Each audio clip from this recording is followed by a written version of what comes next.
বন্ধুসকল মোৰ আজিৰ ভিডিঅ' অসমৰ বিএলঅ'সকলৰ কাৰণে তেওঁলোকৰ কেতিয়াবা এনেকুৱা সিচুৱেশ্যন হয় যে তেওঁলোকৰ কোনো এটা ভোটাৰ এক্সপায়াৰ হৈ গৈছে মানে ডেথ হৈ গৈছে সো এনে সিচুৱেশ্যনত তেওঁলোকৰ নামটো ভোটাৰ লিষ্টৰ পৰা ডিলিট কৰিবলগীয়া হয় সো এনে অৱস্থাত বিএলঅ' এপৰ জৰিয়তে কেনেকৈ এপ্লাই কৰিব কি ফৰ্ম কোনখন ফৰ্ম ফিল আপ কৰিব ক'ত পাব ফৰ্মটো অনলাইনত সম্পূৰ্ণ প্ৰসেছ মই দেখুৱাম মোৰ আজিৰ ভিডিঅ' কি ডকুমেণ্ট আপলোড কৰিব লাগিব সেই বস্তুটো মই জনাই দিম সো ভিডিঅ' সম্পূৰ্ণ চাব আৰু চেনেলটো ছাবস্ক্ৰাইব কৰিব নাপাহৰিব সো বন্ধুসকল আপোনালোকে চাবলৈ মই মোৰ মোবাইল স্ক্ৰীনত আহি গৈছোঁ ইয়াতে মই বিএলঅ' এপ অলৰেডি অ'পেন কৰি ৰাখিছোঁ সো ফৰ্ম 7 ফিল আপ কৰিম সো কোনোবা যদি ডেথ হৈ গৈছে সো তেওঁতো আৰু ফৰ্ম ফিল আপ কৰিব নোৱাৰে ডিলিটশ্যনৰ কাৰণে ফৰ্ম 7 ফিল আপ কৰিব নোৱাৰে সো তেওঁৰ পৰিয়ালৰ হৈ এজনে এপ্লিকেশ্যন ফিল আপ কৰিব সো এনে অৱস্থাত কি কৰিব লাগিব ইয়াতে আপুনি যাবলৈ ফেচিলিটিজ চেকলিষ্ট ফৰ্মছ বুলি আছে ফৰ্মছ যিটো অপশ্যন আছে আপোনালোকে চাব পাৰে ফৰ্মছ বুলি লিখা আছে ইয়াত আপুনি টাচ কৰিব ওপৰত আপুনি চাব পাৰে number and name of the constituency আপোনাৰ দিয়া আছে সো ফৰ্ম যিটো অপশ্যন আছে ইয়াৰ ক্লিক কৰাৰ লগে লগে ফৰ্মছ ইন ড্ৰাফ্ট বুলি খুলিছে register as new voter elector form 6 register as overseas electors form 6A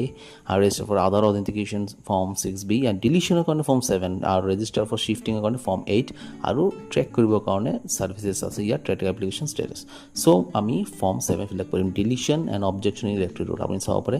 form 7 বুলি ইয়াত আছে চ' ফৰ্ম 7 আমি ফিল আপ কৰিম এপ্লিকেণ্ট পৰিয়ালৰ এজন হ'ব লাগিব যিকোনো এজন পৰিয়ালৰ যোনে এতিয়ালৈকে আছে মানে ডেথ হোৱা নাই তেওঁৰ হৈ এই ফৰ্মটো ফিল আপ হ'ব যে তেওঁ এপ্লাই কৰি আছে মোৰ পৰিয়ালৰ এজন ডেথ হৈছে চ' ফৰ্ম 7 খোলাৰ লগে লগে ইয়াতে আমি চাব ইয়াত আছে ডিলিশ্যন অবজেকশ্যন ৰিকোয়াৰ্ড ডকুমেণ্ট কি ডকুমেণ্ট লাগিব in case of death of elector যদিহে ডেথ হৈ গৈছে চ' আমাৰ আজি ভিডিঅ'ৰ টপিকটো এইটো যে ডেথ হৈ গ'লে কেনেকৈ ফিল আপ কৰিব death elector death certificate mandatory death certificate আপুনি ভোটাৰৰ পৰা লৈ ল'ব মানে পৰিয়ালৰ যোনে আছে তাৰ পৰা ডেথ চাৰ্টিফিকেট ল'ব এইটো ফটো মাৰি ৰাখিব তাৰপিছত ইয়াত আপলোড কৰিব লাগিব so' enter the EPIC number applicant কোনে হ'ব পৰিয়ালৰ যিকোনো এজন তাত এপিক নাম্বাৰটো ইয়াত ফিল আপ কৰি দিব তাৰপিছত তলত আছে deletion of enrolment for same EPIC other elector objection so' same EPIC যদি আপুনি এই মানুহটোই ডেথ হৈ গৈছে যাৰ এপিক নাম্বাৰ ইয়াত দিব তেনেহ'লে ইয়াতে সেম এপিকো আপুনি ক্লিক কৰিব কিন্তু এটা কথা আছে তাতে কিন্তু ডেথ অপশ্যন নাহে পিছত এইটো বেলেগ এটা ভিডিঅ'ত মই দেখুৱাম ইয়াতে কি কৰিব এপ্লিকেণ্ট ঘৰৰ এজন পৰিয়ালৰ চ' মোৰ এইখন কেছত যাৰ ডেথ হৈ গৈছে আপোনাৰ যে এক্সাম্পলটো দেখাই আছোঁ ডেম'টো দেখুৱাই আছোঁ তাৰ দেউতাৰ এপিক নাম্বাৰ মানে ভোটাৰ আই ডি যিটো নাম্বাৰ ইয়াত মই দিম সম্পূৰ্ণ যিটো ভোটাৰ আই ডি নাম্বাৰ আছে তেওঁ দেউতা এতিয়ালৈকে আছে আৰু জীয়াই আছে তেওঁৰ এপিক নাম্বাৰ ইয়াত দিম তেওঁ এপ্লিকেণ্ট হয় তেওঁ ফিল আপ কৰি আছে যে মোৰ ল'ৰাজন ডেথ হৈ গৈছে তাৰ নামটো ডিলিট কৰিব লাগে চ' আপোনালোকে চাব পাৰে মই তাৰ এপিক নাম্বাৰটো এপ্লিকেণ্টৰ দি আছোঁ দেউতা নহ'লে মা নহ'লে ভাই কোনোবাটো থাকিব পৰিয়ালৰ তাৰ নামটো তাৰ ভোটাৰ আই ডি নাম্বাৰটো ইয়াত দিব লাগিব এপিক নাম্বাৰ যিটো কয় দিলোঁ দিয়াৰ লগে লগে ছেইম এপিক নহয় তাৰ নামটো ডিলিট কৰিব নকৰোঁ নহয় দেউতাৰ নাম তাৰ ল'ৰাহে ঢুকাইছে তাৰ ল'ৰা ডেথ হৈ গৈছে চ' আদাৰ ইলেক্টৰ তলত চাব পাৰে আদাৰ ইলেক্টৰ অপশ্যন আছে এপিক নাম্বাৰটো দিলোঁ তলত আদাৰ ইলেক্টৰ দিয়াৰ লগে লগে আপোনালোকে চাব পাৰে গ্ৰীণ হৈ আছে আদাৰ ইলেক্টৰ তলত আৰু এটা অপশ্যন খুলি গ'ল এপিক নাম্বাৰ তাৰমানে কাৰ এপিক নাম্বাৰ এতিয়া লাগিব যি মানুহটো ডেথ হৈ গৈছে আমাৰ এইটো কেছত মই যিটো মই ডেম'টো আপোনালোকে দেখুৱাইছোঁ এক্সাম্পলত ল'ৰাজনৰ ডেথ হৈ গৈছে চ' তাৰ এপিক নাম্বাৰ মই ইয়াত দি আছোঁ ক'ৰ পৰা পাইছোঁ সেইটো পৰিয়ালৰ পৰা এপিকটো ল'ব পাৰিব ভোটাৰ আই ডি আৰু নহ'লে ভোটাৰ লিষ্টতেই থাকে আপুনি বিএল হয় ভোটাৰ লিষ্টত নাম্বাৰবিলাক আছে চব আছে এড্ৰেছ ঘৰ নাম্বাৰ এইবিলাকো লাগিব চ' এপিক নাম্বাৰ মই দি আছোঁ যাৰ ডেথ হৈ গৈছে তাৰ এপিক নাম্বাৰটো ভোটাৰ আই ডি যিটো নাম্বাৰ এইটো ভোটাৰ লিষ্টত থাকে দিলোঁ তলত চাব আৰু কেইটামান আপুনি অপশ্যন পাব চ' চিলেক্ট ৰেকৰ্ডত আপুনি ক্লিক কৰিব ৰেকৰ্ডটো আহি যাব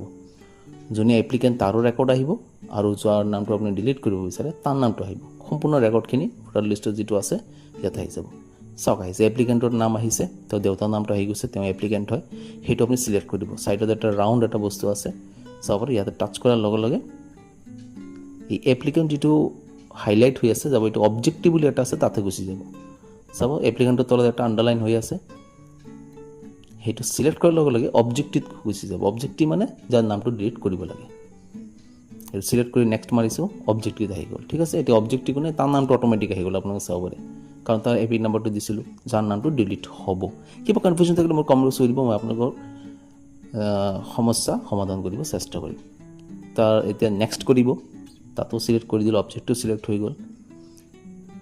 নেক্সট এইটো আপোনাৰ তলত আছে ব্লু হৈ আছে ইয়াতে টাচ কৰি দিব তাৰপিছত ফাৰ্দাৰ প্ৰচেছখিনি আমি কৰিম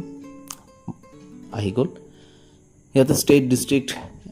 এচি নাম্বাৰ পাৰ্চনেল ডিটেইলছ সব আছে তলত ছেভ এণ্ড নেক্সট আছে আপোনাৰ কনষ্টিটিউশ্যন নাম্বাৰ সকলো বস্তু ইয়াত আহি গৈছে চ' এটা এপ্লিকেশ্যন সেইটো কাৰণে to the electoral registration officer save and next কৰিব তলত আছে ছেভ এণ্ড নেক্সট চ' এপ্লিকেশ্যনৰ নেক্সট পেজটো খুলি যাব সেইটো খোল খালে আপোনাৰ আৰু বাকী কামবোৰ কৰিব ইয়াতে আছে এপ্লিকেণ্টৰ নাম আহিছে মানে দেউতাৰ নামটো সোমাইছিল নহয় এইটো আহি গৈছে চেল্ফ আছে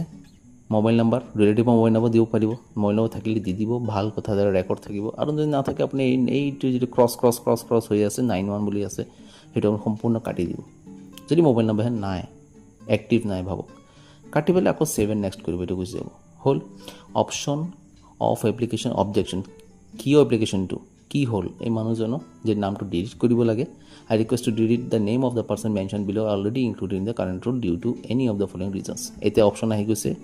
এৰ'টো ক্লিক কৰাৰ লগে লগে ডেথ মানে ঢুকাই গৈছে ডেথ হৈ গৈছে আণ্ডাৰ এজ কম আছে এবচেণ্ট আছে অলৰেডি এনৰোল্ড অলৰেডি নামটো সোমাই আছে ডাবল হৈ গ'ল আৰু নহয় ইণ্ডিয়ান চিটিজেন নহয় চ' আমাৰ এই কেছত মই যিটো ডেমো দেখুৱাই আছোঁ ডেথ হৈ গৈছে চ' ল'ৰাজনৰ ডেথটো মই চিলেক্ট কৰিছোঁ লগতে তলত এটা আৰু অপশ্যন খুলি গ'ল death certificate attached Yes and ন'ত আছিলে য়েছ কৰি দিছোঁ অলপ অকণমান আপুনি ওপৰলৈ যেতিয়া স্ক্ৰল কৰিব আপলোড ডেথ চাৰ্টিফিকেট আহিছে মই ৰেডি কৰি ৰাখিছোঁ এতিয়া ডেথ চাৰ্টিফিকেট ভোটাৰ ঘৰত গৈ ফটো মাৰি ৰাখিছিলোঁ সেইটো মোৰ লগত আছে ডকুমেণ্ট চাইজ এটা আছে আপুনি ডাঙৰ ডকুমেণ্ট আপলোড কৰিব নোৱাৰে আপুনি মেক্সিমাম 2 MB JPG যিটো PNG ফাইল আপলোড কৰিব পাৰে সেইটো 2 MB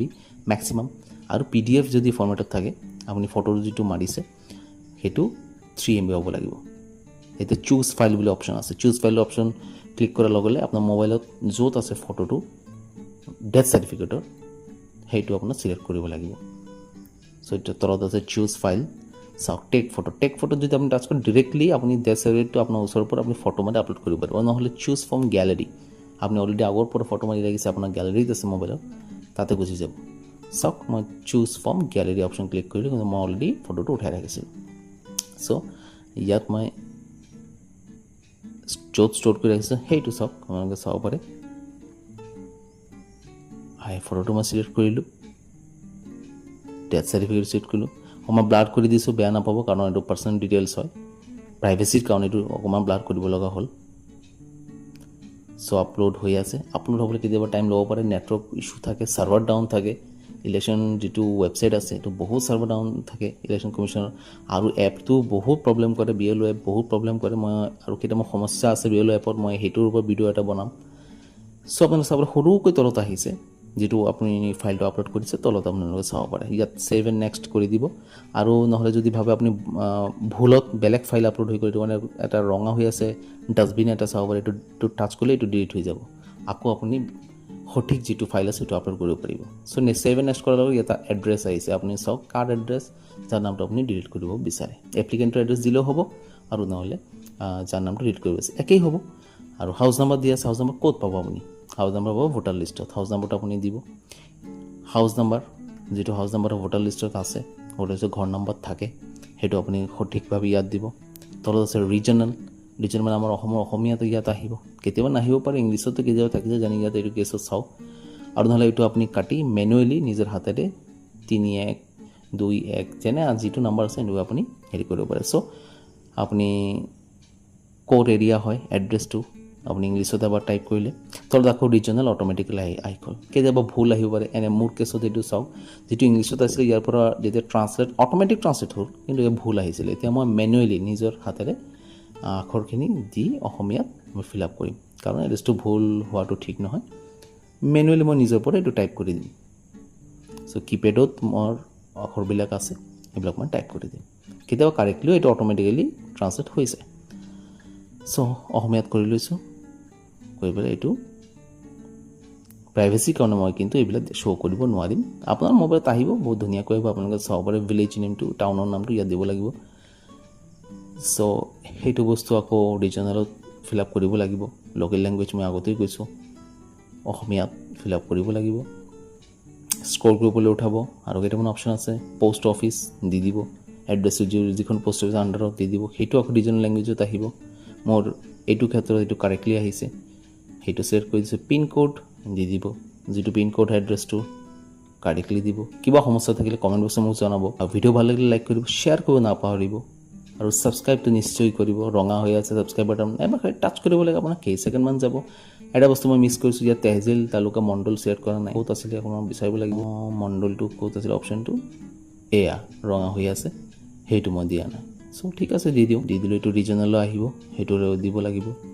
চ' ছাবস্ক্ৰাইব কৰিব নাপাহৰিব বৰ কষ্টকৈ ভিডিঅ'বিলাক বনাওঁ আপোনাৰ সমস্যা সমাধান কৰিব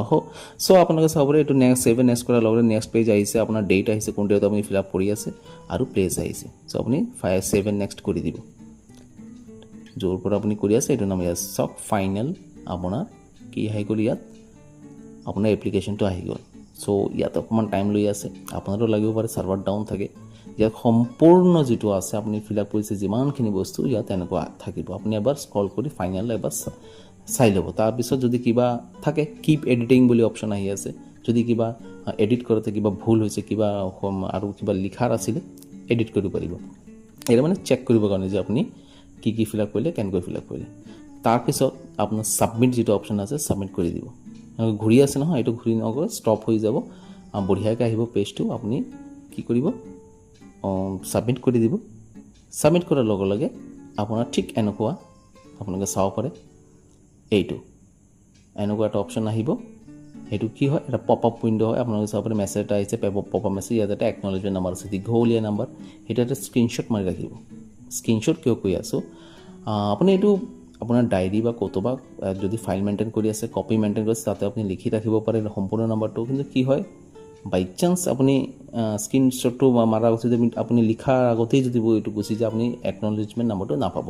সেইটো কিহৰ কাৰণে দৰকাৰ এই যে আপুনি এপ্লিকেশ্যনটো ফিল আপ কৰিছে এইটো ট্ৰেক কৰিবৰ কাৰণে কিমান দূৰ কাম হ'ল ক'ত আছে সেই এপ্লিকেশ্যন নাম্বাৰটো দৰকাৰ পৰিব সেই এপ্লিকেশ্যন নম্বৰ একনলেজমেণ্ট নাম্বাৰটো আপোনাৰ দৰকাৰ পৰিব সেই ট্ৰেক এপ্লিকেশ্যন এটা অপশ্যন দেখুৱাইছিলোঁ নহয় প্ৰথমতে তাতে গৈ সেই সম্পূৰ্ণ নাম্বাৰটো